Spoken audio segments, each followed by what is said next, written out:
Hey, greetings, class. I'm Professor Rude. Welcome to General Psychology for the Spring 2025 semester. I know it looks a little different than most of the videos you're going to see from me because I'm at my office at work right now. It might sound a little different than the other videos. Probably doesn't sound as good as my setup at home. But bear with me. I just want to walk through some basics on Canvas and to show you the syllabus for the class. And maybe I'll answer some of your questions along the way. But if I don't answer questions, feel free to reach out to me. I want you to know that I am here and I am listening. Let me share my screen with you. Let's see here. Oh, where did my page go? Ah, there we go. All right, so no, I don't want you to look at my email. Let's go here.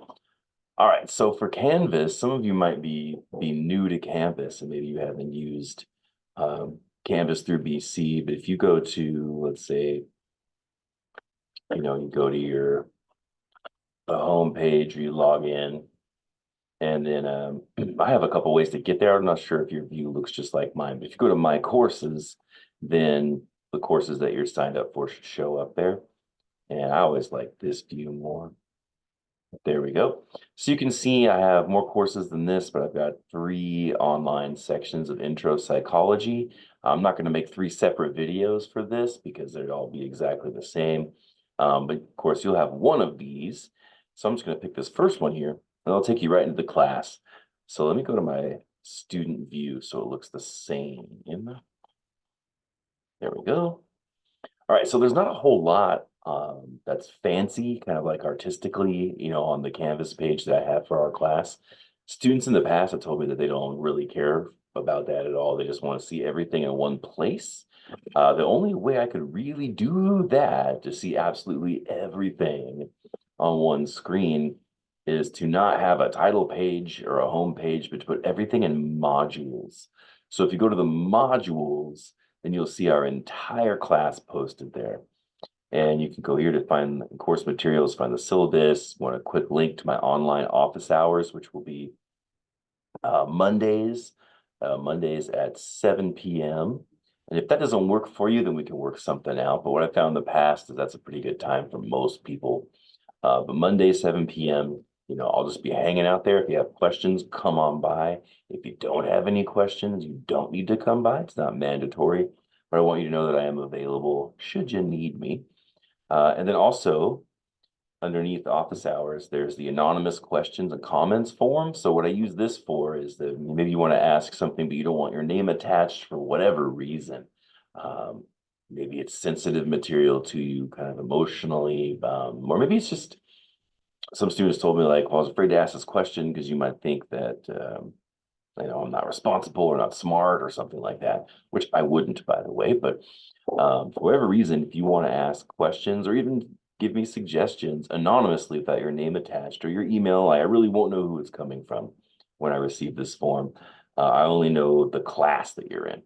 Then you can go to this anonymous questions and comments form and you can send that to me.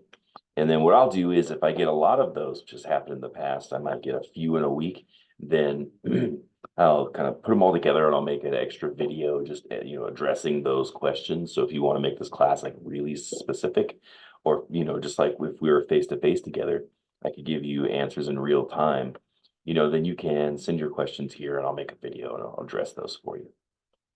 Okay, a little bit more on Canvas. This is all information from the publisher. So if you want to get started with the textbook, you're having trouble with that. Inevitably, it happens for some people every semester that there's trouble with the textbook, but just hold tight. We will work it all out. I have a relationship with the publisher, and there's a rep that always helps me when students have problems. So come here first. There might be some frequently asked questions, that you can figure out what to do on your own. There's a link to tech support. But if you can't find the solution, reach out to me and I can send your question off to the textbook rep and we'll get it worked out. The easiest way to get the book, by the way, is if you go over here to the one of the chapters for the class. I'm skipping ahead a little bit now. And you go into, the chapter 1 e-text. Mine should work. Yeah, mine will be set up. This is what you should see. But if not, this, here on the screen, they might give you an option to buy the book. By the way, that will be a lot cheaper than if you get it from the bookstore. If you buy it directly from the publisher, you can save some money.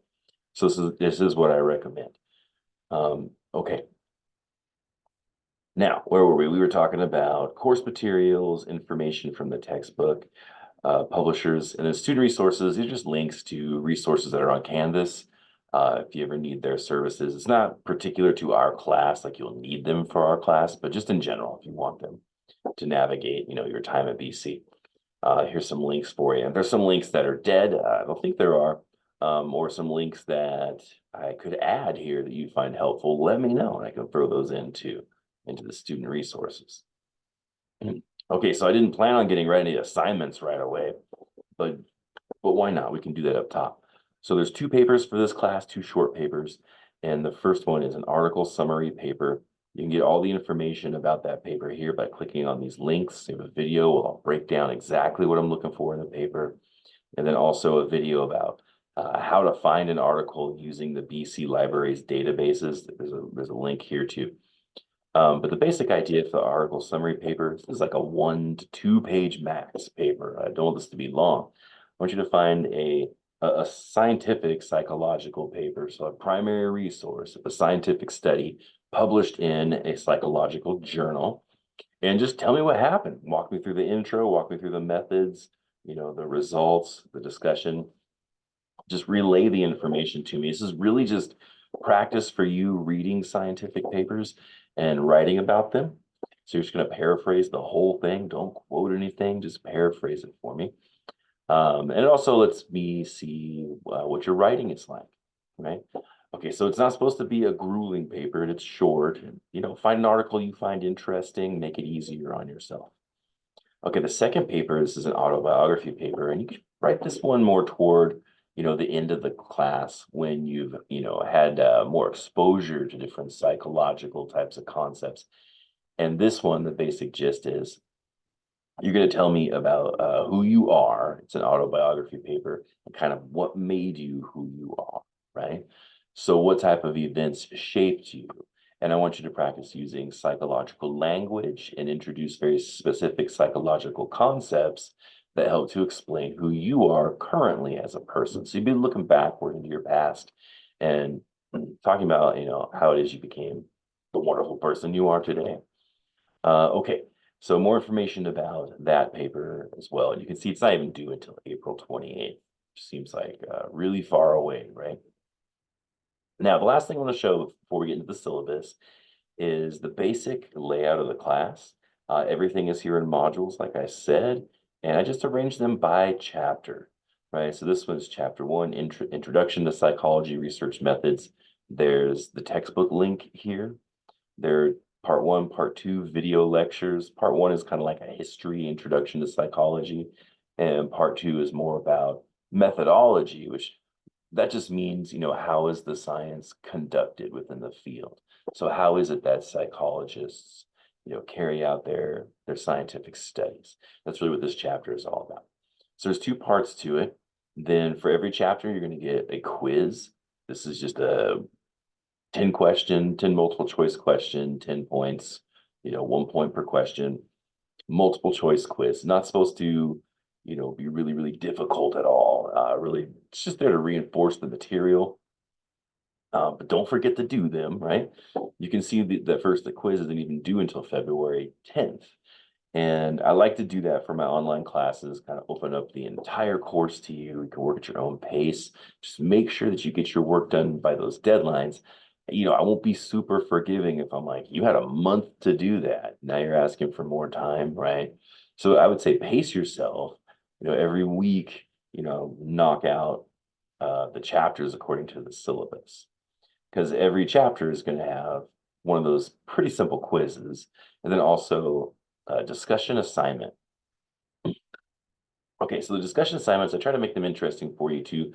Sometimes it might be reflecting on a video or going to an outside source to read an article or listen to like part of a podcast, or kind of like what if scenarios, what would you do in this situation, that type of thing. And it's pretty typical, as you might see in a lot of classes that use discussion assignments. is that you'll put your thoughts down. I want you to respond to two of your peers, of course, right?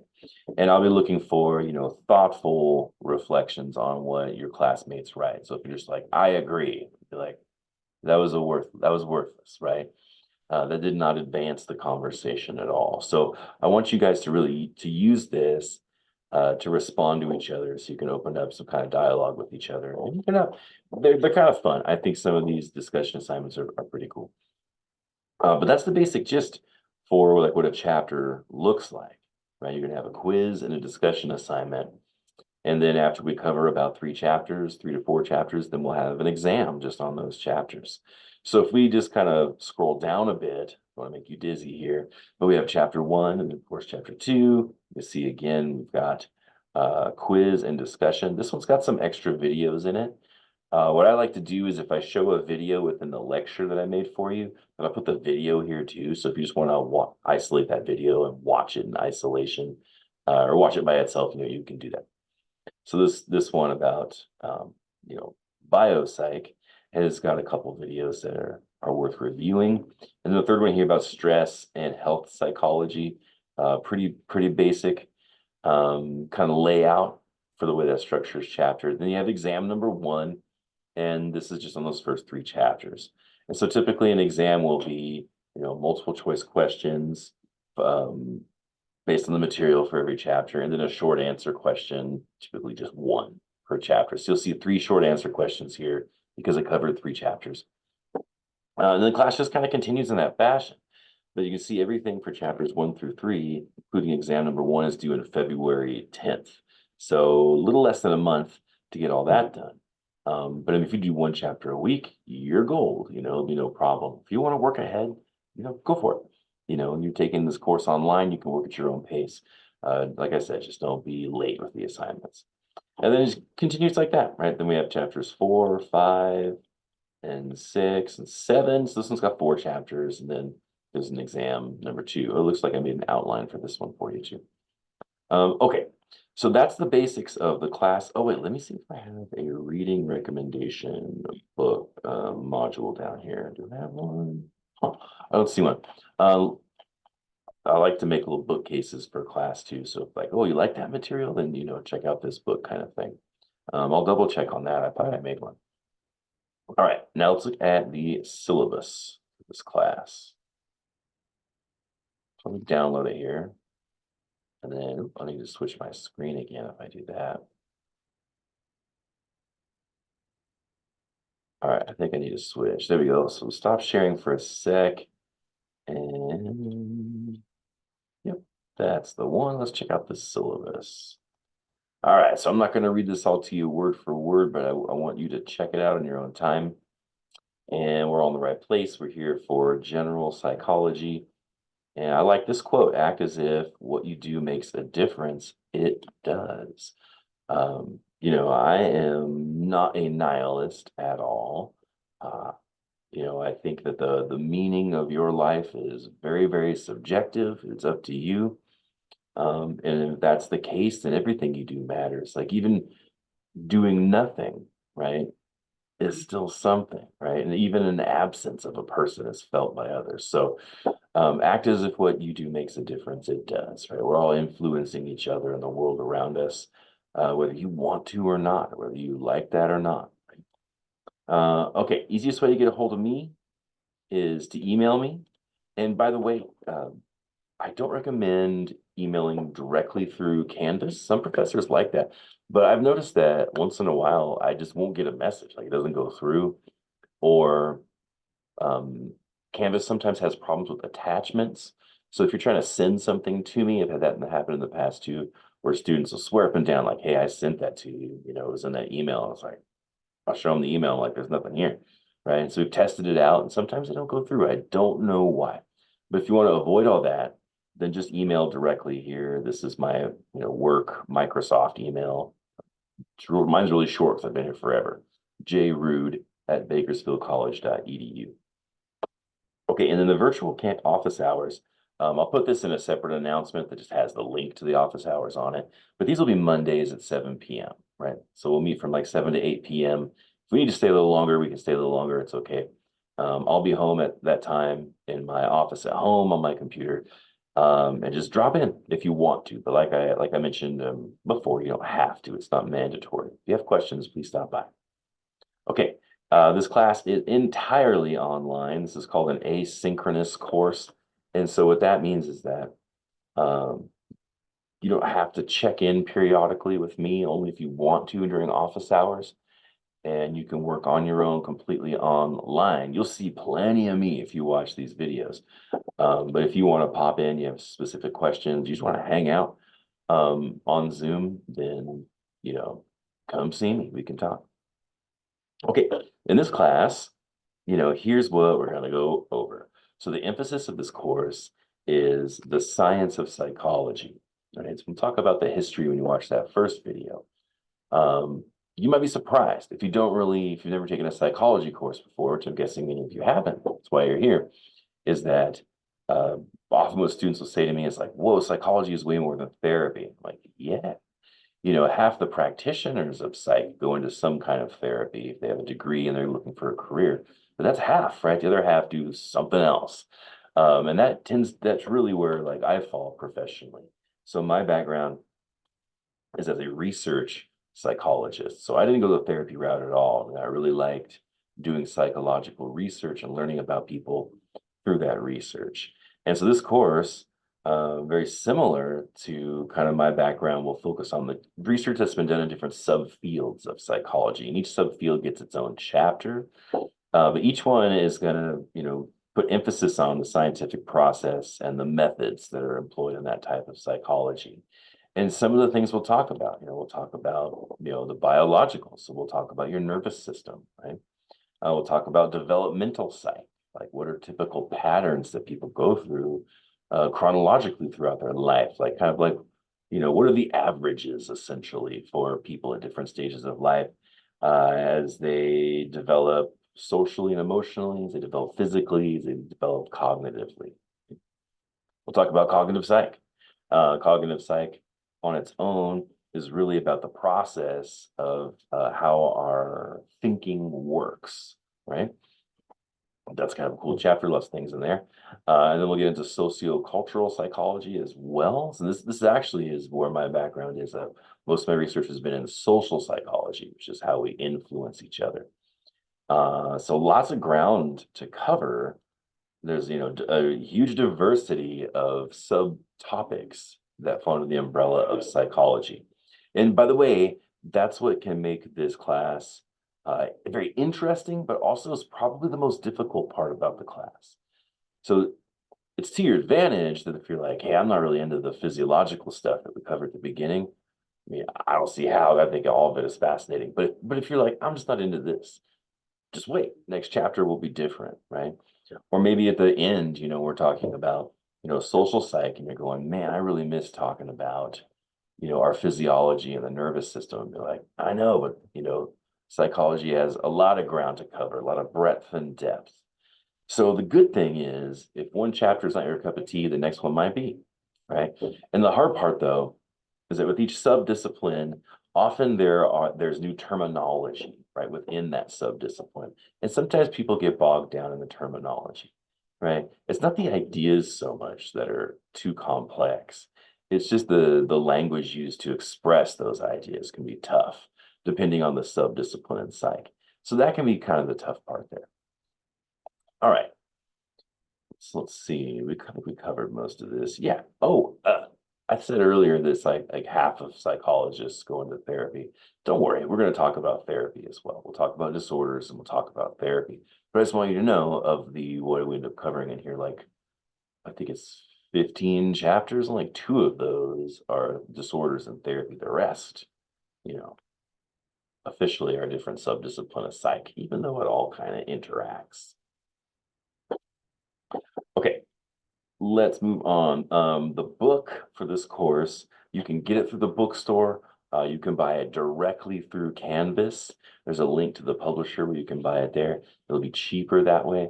I don't use any of the bells and whistles for this book, right? All you need is access to the textbook. I don't use the publisher's quizzes, their videos, their discussions. I like mine more. So all you need is access to the textbook itself. I'll be honest with you. A lot of students have told me that they made it through this class just fine without the textbook, but that's up to you. Okay, BC policy kind of stiff.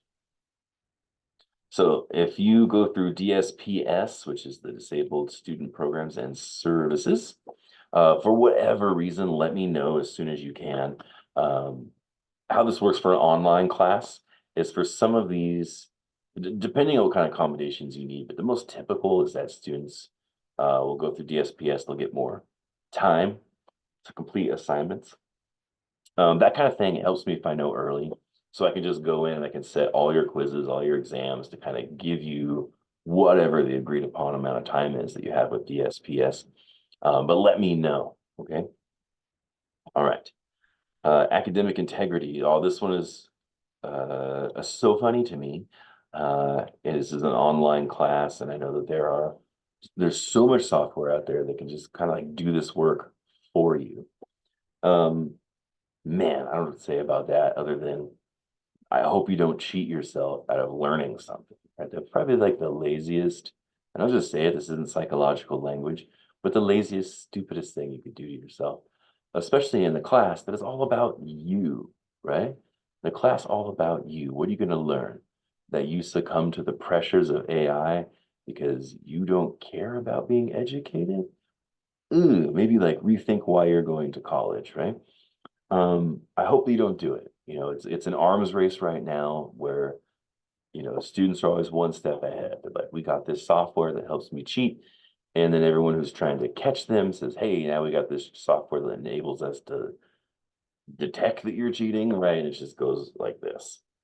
Um, I don't know what to do about that. Honestly, I really don't know what to do. I just hope that you don't cheat it. Sometimes it's pretty obvious to me. I'm like, wow, I have this professional scientist in my class. Um, I will run all of your papers through software that I have to detect any kind of plagiarism, but that's just for the papers, right? Uh, I hope you don't. I hope you don't. I hope you don't rob yourself of an education, right? You know, earning things feels pretty good. Okay, academic support services. Most of these are linked already on Canvas. It's an easier way to find it. Um, but yeah, here's a basic blurb about the tutoring center. Okay, course policy stuff. This has never really been a big deal in my classes. I've been teaching a long time and I haven't seen it. It is a psychology class, so there may be topics that come up that are sensitive to people. Just be mindful of that. Like one of the people are posting about how they feel about a discussion topic. You can disagree with them for sure. Just make sure that you do so in a way that is respectful. Obviously, don't name call people, things like this. Um, all this is kind of referred to netiquette or network etiquette. It has to do with, you know, your behavior online. Also, by the way, it has to do with contacting me. So if you email me, you know, it helps me to know what section of intro psych that you're in. It'll help me, you know, answer you faster because I can find your information faster. So let me know, you know, the CRN number of the course that you're in, and I can, you know, answer your question quickly that way. Okay. Let's see, the safe zone. Yeah. I'm a safe zone. I'm an ally, you know, to the queer community and just family and friends, people that I love. My whole life, I've always been an ally. I've gone through safe zone training, which essentially means by making a commitment to, you know, stick up for marginalized groups if they need it. But like I said, it almost never happens because most people are polite, right? It's kind of how it goes, and you know, don't want to offend others. Though some people do, you know, that they enjoy doing that. But that's not hasn't been my experience teaching. But just so you know, if you do something like that, yeah, I'm definitely going to chime in for sure. But it also means on the positive side, you know, not just punitive. Um, but on the positive side, like if you have questions about, you know, people to contact or groups you might want to be, you know, affiliated with, you know, you can contact me about that too, and I can point you in the right direction. As an ally. And by the way, I did it for everybody, but this is just specific to marginalized groups. But really, any group, any of you who, you know, are looking for a community and you want some ideas, you can come talk to me. I can help you with that. Okay, late work policy here. Says late work will not be accepted. And I try to be pretty strict about this. I mean, I give you guys like a month, to turn in like 3 chapters, 4 chapters worth of work, which, basically boils down to like 1 chapter a week, and that just means a quiz and a discussion once per week. I mean, it's pretty easy. Like I'm not asking a lot from you as far as what you turn in. And you have plenty of time to do it. So, I'm not going to be very lenient with late work. If something happens, emergencies happen, just communicate with me and I can work with you there. Okay, drop policies.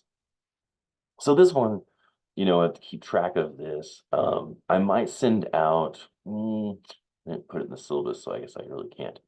I'll be monitoring to see if you turn work in. So like when we get to that first round where exam number 1 and chapters 1, 2, 3, quizzes and discussions are due, if you haven't turned anything in by that due date, then I'll send an email out and says like, hey, I noticed you haven't turned anything in. Like, are you still part of this class? Let me know by this date if you are or are not. If I don't hear anything, then I'm going to drop you. Right? And the drop date for that, by the way, is February 2nd. Okay. So here's some important dates for us. You won't be affected by these so much because we're online. Okay. So the workload for this class, it looks like this. There are 4 exams, 100 points each, and they cover just the chapters, prior or following the last exams. Like, so first exams on chapters 1, 2, and 3, second exam is on chapters 4 through 7, that kind of thing. You have a chapter quiz, right, per chapter, and you have a discussion assignment of some sort for every chapter as well, and then plus the 2 papers. So a total of 4 exams, chapter quizzes, discussions for every chapter, and two short papers. So it breaks down like this, if you want to see, the basic grade breakdown. It looks like the quizzes and discussions kind of outweigh the other assignments on their own. Okay, and the tentative course schedule looks like this. You kind of saw this already, when I was showing you Canvas, but just if you want to see it in another place, or if you want a guide to help you, focus on like which chapter you should work on, what I recommend is like pacing yourself. Just do 1 chapter per week. Right, so that first week, focus on chapter 1. It's pretty straightforward. Focus on chapter 2, all about biopsych, and then focus on chapter 3 about stress and health. And then get everything turned into me, Monday, February 10th. And on that day, you're going to start the sensation and perception chapter. And that's just kind of how the class rolls along. But look at these titles for these chapters. You're thinking like, what are we going to go over in this class, right? Stress, we talked about some of this already, stress and health, sensation perception. That one's pretty wild. That chapter is all about like, how do you take physical energy from your environment and then somehow, right, interacts with your senses within your physical body and then in your nervous system to create meaning out of it. Can you imagine how complex that can be? And this is an intro class, so it's going to be like surface level kind of stuff. But yeah, that's an interesting one. States of consciousness, that's an interesting chapter. And which probably should be called altered states of consciousness. Seems to be what we focus on most in these textbooks. And then we'll get into learning, how it is that we learn, how does memory work? We'll talk about thinking, language, and intelligence, sometimes controversial. And then we'll get into lifespan development, like what are the typical changes throughout the lifespan. We'll talk about social psychology, my favorite, and we'll go over motivation and emotion. Got a spring break in here. We'll talk about personality, how that's measured, how it's defined by psychologists. What does it mean for the real world? And then we'll go into disorders and then therapy. And then we'll have a final exam and we'll call it a semester. And like I said, if you have any questions for me, feel free to email me or drop by my office hours. Come say what's up, even if you don't have any questions. And I hope we all have a great semester. I look forward to meeting you all. Have a good one.